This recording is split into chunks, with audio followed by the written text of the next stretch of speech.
color me impressed with myself.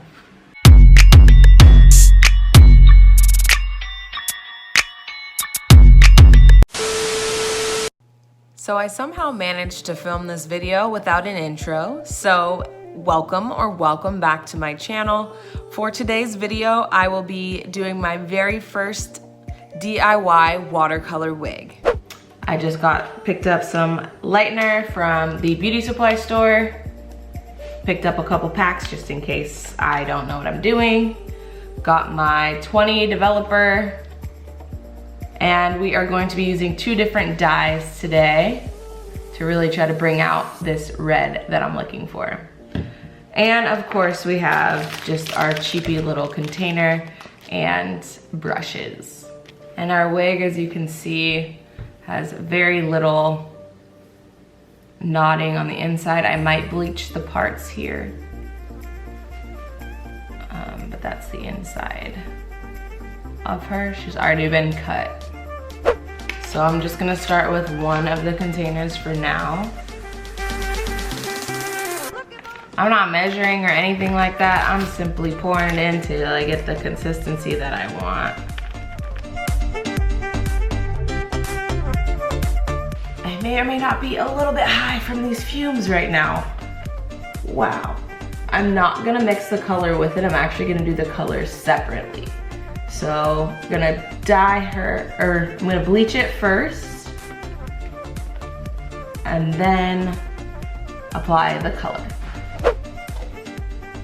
Because of how this wig is constructed, it's a little difficult to determine where to start exactly.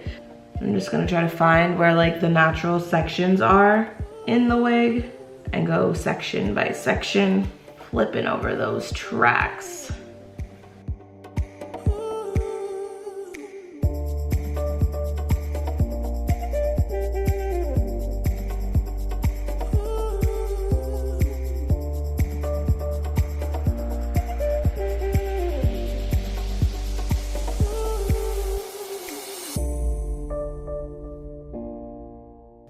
Next, I warmed up a pot of water and dumped it into a bucket.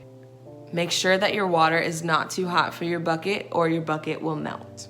Once the water was cool enough for me to place my hand into it comfortably, I began adding my colors. In total, I probably used about half the intense red and just a little bit of the paprika color.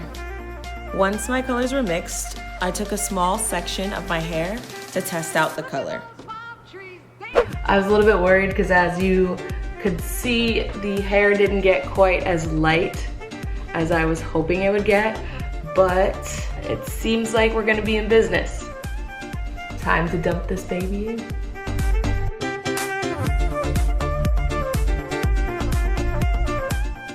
In total, the hair was in the solution for about 15 minutes.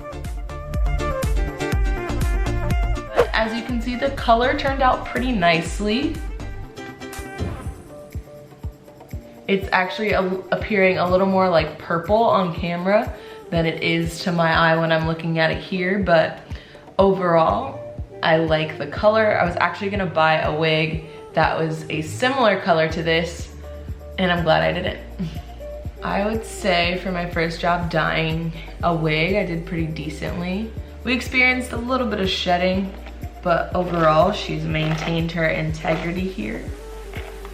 So I didn't do that great a job bleaching the hair, but because I used the watercolor method for the color, it all got on there fairly evenly as opposed to my bleaching job, which was okay, but not perfect.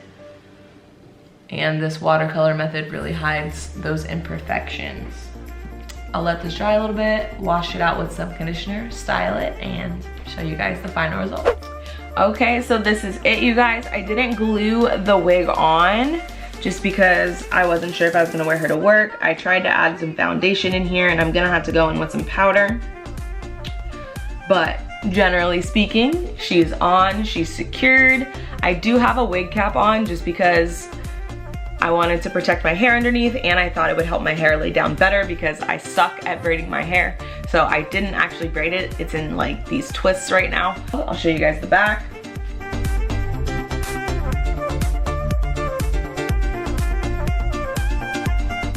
yeah, this is it. My Bobbi Boss wig is now red. And I won't be dyeing a wig any other way just because this was so simple and so like beginner friendly. If you're super nervous about it, I recommend starting on a cheaper wig. I believe this was maybe like $40. So that's why I wasn't nervous about doing this process, but I'd recommend not using like your fave wig to try it. But it is really, really hard to mess up. You just have to be really confident in the color that you want. And it's always better to start with less and then apply more color than to like dive right in and drench the hair in color.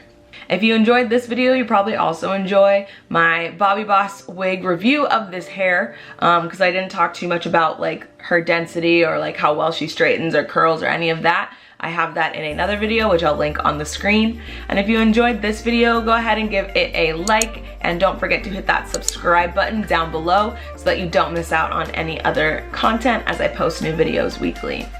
And if you want to keep up with me on my day-to-day, you can follow me on Instagram and Twitter at tbear02. And I'll catch you guys in the next video. Bye-bye.